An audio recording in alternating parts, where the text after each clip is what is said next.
Hi everyone, this is Stryker, and welcome to a very special episode number 10 of my Redout Advanced Strategy Guide series.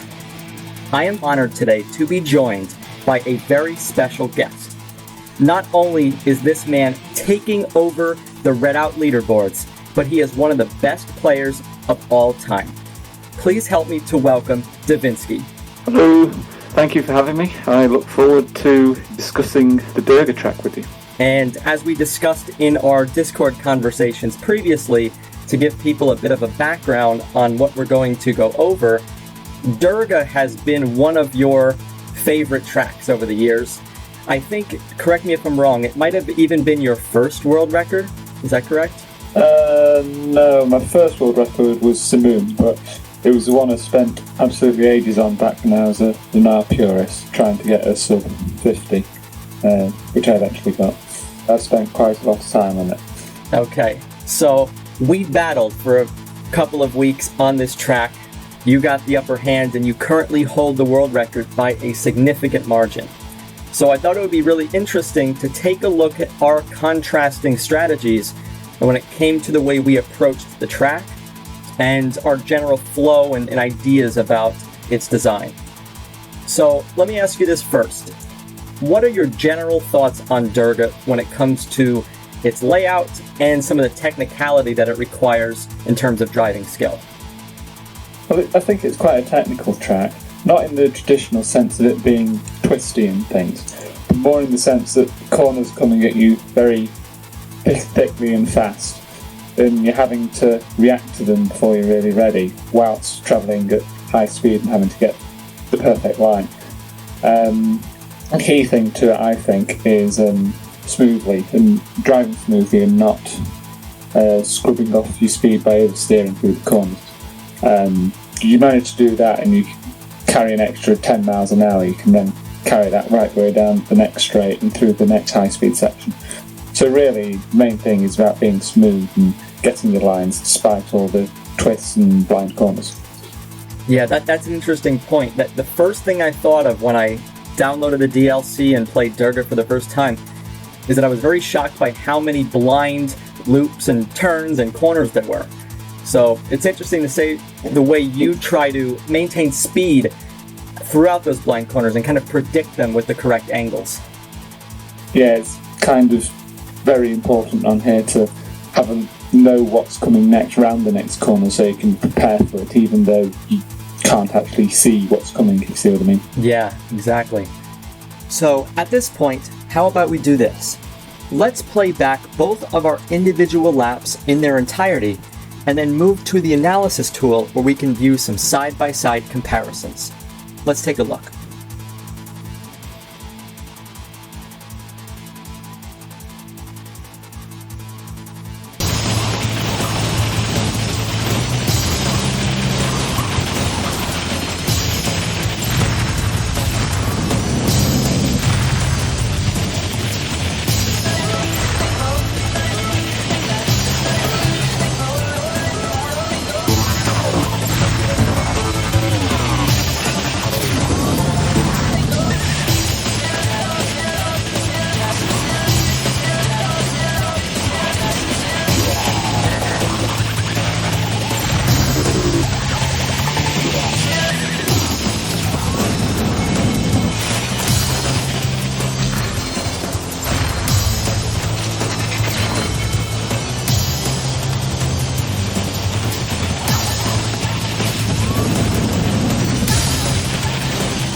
So just for everyone watching now, we have both of our laps up on the screen. So on the left is my personal best, which is currently the number 2 in the world for world record pace.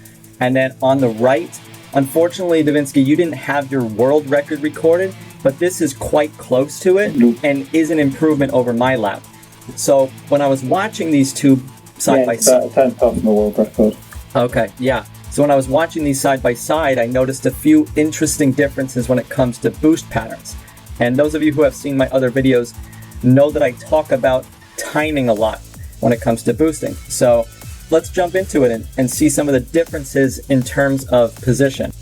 So if we play from the beginning, I'm sure you'd agree with me that it's very important to try to build up our speed with some micro boosting before the start. Absolutely. Yeah, I'm trying to see, it's a little unclear. I'm trying to see what your speed gauge is at. I can't quite tell the miles per hour, but oh, there it is, 1261. So I just saw a flash of 1261 here. I'm at 1263. So we're basically identical leading into the initial part of the lap. And I found this first corner to be quite difficult. So if you come across, let me just back it up a little bit. So when you're crossing the start line, already it's blind. So yeah, we're trying to get the ship in a position where we can boost straight without having to make that huge oversteer, like you had mentioned. Now, one thing I found interesting is if you watch where I boost here, it seems like you delay your boost a little bit longer and you don't boost until we cross this next right-hand turn. So what brought you to come up with this strategy? Basically, stemming from learning the track with Lunar and being a Lunar purist, that's where the Lunar boost pattern boosts. And so I'd always gotten used to boosting at about that point. So when it came to switch to Solar, I had naturally adapted the boost pattern from the Lunar pattern, and that seemed like the best place to do it. And I think it worked because comparing them there together, you've got a much longer straight after where I'm boosting, whereas where you're boosting, you've got the corner pretty much immediately after. Yeah. The other thing that's funny, when I was testing the track, a lot of my test runs had me boosting a lot earlier. So I actually felt like mine was delayed, but seeing yours, it's interesting that it makes a lot of sense that if you look on the right, let's just make your screen a little bit bigger for a second. So we can see how now you're able to really channel that speed all the way up through that hill, whereas I wasn't able to do that to the same extent. So pretty interesting there. One thing I will say though is that it makes the next chicane more difficult because you've got to be very smooth with the steering to not shed off all that speed you've then gained by boosting later. Okay, yeah, so for those of you who don't know this track, watch how right here, see that little bit of a right to left? So that's what he's talking about. That's also blind in a way. So you want to make sure you're not steering too much, but you're still clearing that barrier on the right-hand side. See that? And at the higher speeds... Interestingly, I find barrier on the left-hand side more difficult to avoid than the right-hand side. I'm steering not enough and occasionally clipping it. Are you talking about the barrier here on the left, here, up front? Yes, on the left. Oh, interesting. Okay. Now this is an interesting point coming up with the turn. So when you come through here, as you pass that left barrier, trying to see how tightly you take the turn. Yeah, we're both pretty close to the left side. You're closer than me. If you, at least in my experience, if you take this turn really wide and slope around, what ends up happening is you do shed a lot of speed and you don't get as clean of a bounce. So watch the right-hand side. You see where you are right now? I'm sure that's your target, right? Straight in front of you at that barrier. And then, yep, we contact the barrier and we're positioned to move forward. As we look at the speeds, I'm at 9:10 and you're at 10:12. So you had 100 more kilometers per hour based on a better angle into the turn and a better bounce. One of the things I think is, again, important through that corner is smoothness again, obviously. but getting the right bounce position is quite important. If you bounce too early, I find you tend to grind a bit, whereas if you bounce too late, you're oversteering and shedding too much speed off. Okay, yeah. It's not an especially difficult bounce because the track does slope away from you to a certain extent from the point of impact. But yeah, you're right there. It's very critical. Now, coming up, here's the section that I had fits with. So after you hit this boost pad, you know what I'm talking about. So there's a very sharp right to left chicane that's completely blind. And all of my runs, I was not able to find a good metric for where to create that turn. There's really no landmark. Even this rock formation here is a little too far to the right to really gauge distance. So what I try to do is just repeat, and find a position where I can just create a very small turn to the right to clear the right barrier, as you did there, and then a very small redirect to the left. And we did that pretty identically, although your speed is higher. See that? Actually, wait, is that 11 or 10? No, I'm sorry. Speed is about even. That's 10. Yeah, so it's a little pixelated. I don't know if that comes across in the video, but yeah, 1029, 1021. So our speed is the same. If we look at your angle here, see how I'm in a position where I'm flowing more to the right? You kept it straighter. So already you can see the improvements. And you can see, if we look at the lap timer, so 7:01, 7:09, we synchronized this pretty carefully. Look how much closer you are already to the checkpoint grid. Yeah. Now, let me ask you this. Did you feel in your world record that you did this section even better? If I did, not hugely. I mean, yes. Particularly with this lap, you can see I've got red splits on the lap there, so I haven't done the opening section particularly well. But I wouldn't say it was hugely worse. Only a tenth and a half at most. Okay. So now, after we hit the wall, you're starting to turbo here. Once I contact the wall, actually a little prior, I hit the turbo as well. That's going to give you a lot of speed moving into this next long straightaway. Just make sure you do contact the boost pad here. Don't miss that. That's important. You already passed it, but yeah, we don't want to miss that. Now, for those of you who are into the Spirit track, many of you have asked, what is your secret to Spirit? Well, we can glean some data from this lap that would help you in Spirit, which is when you have gradual flowing curves, right to left, left to right, that kind of stuff, you don't have to steer too much. And you said that right in the beginning. You said you need to relax and not create too many turns and shifts and steers. So watch how we both flow through this straight section with these gradual curves. So after here, we turbo. Look at this minimal steering. Now on Spirit, there are no barriers in these sections, but the same rules apply. Now, one thing I saw a little bit different when we come around this area, you hit a more substantial micro boost, whereas I was tapping. Do you find that it's better to boost larger part of your gauge and not as often?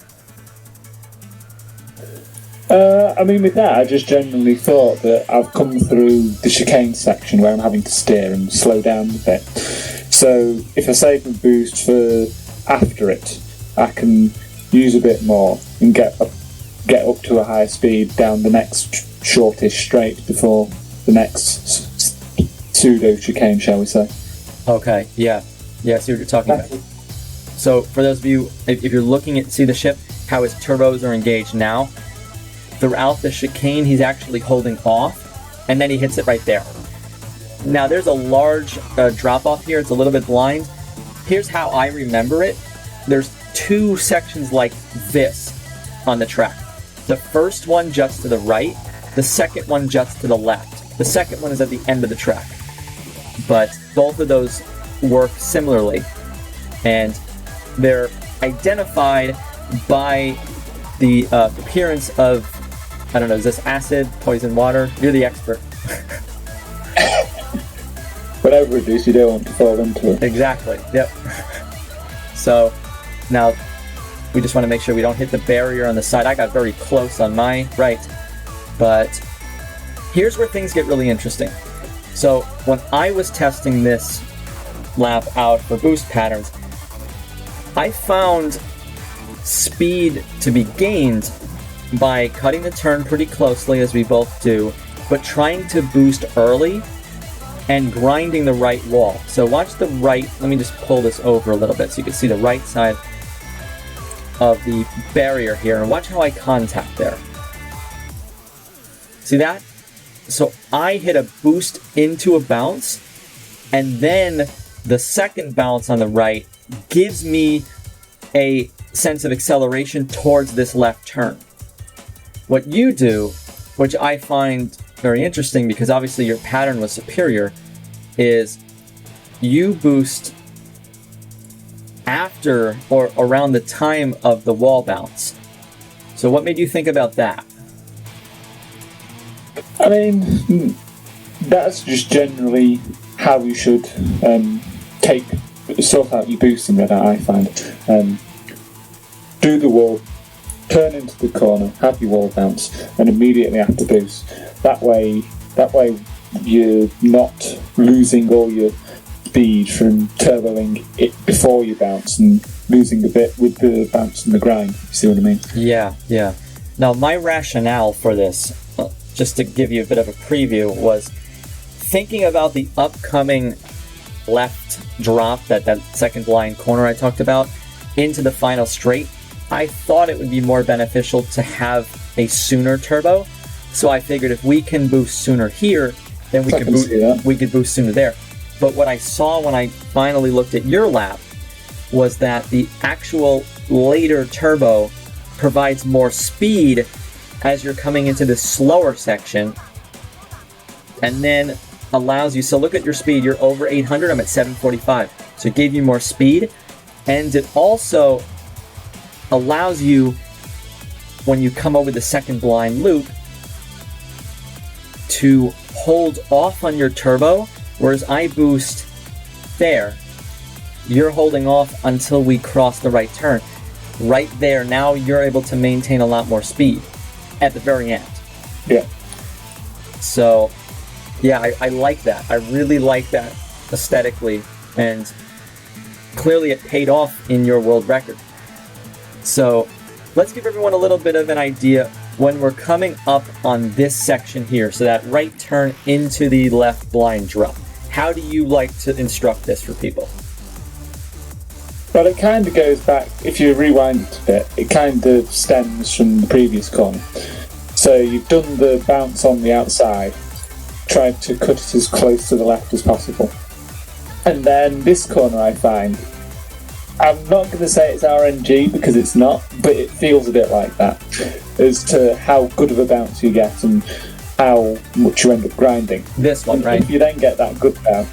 No, the previous one. Oh, previous, okay. So, this one. Yeah. Okay.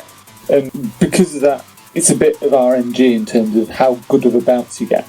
Then if you then get that good bounce, you're able to carry more speed through from the boost pad. And you can get away then tugging the inside of the next corner, give you a shorter line, whilst being able to carry that speed that you mentioned. Okay. Got it. How closely do you think people should hug this corner?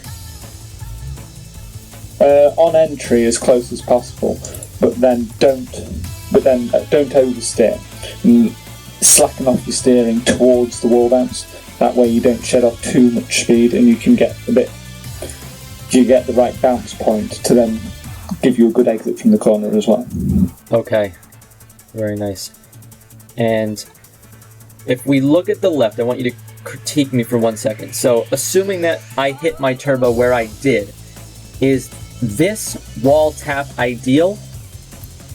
Or do we want to avoid the wall completely? my natural instinct is to say avoid it. Every time you're touching the wall, you're shedding off speed. So if you can avoid it without steering too much, then avoiding the wall bounce would be ideal. Got it. I mean, I've never used your boost pattern, so I don't know how feasible it would be to take it without wall bouncing. But if you can take it without wall bouncing and not oversteering, then that would be better. Okay. And lastly, I think we'd agree that once you get to the finish line, you want to be draining all of your boost to maximize that exit. And there you go. So I'm going to open the floor to you. Let me just back these up a little bit. Real fast thoughts. I'm going to run this lap in real time. I want you to give me your opinions.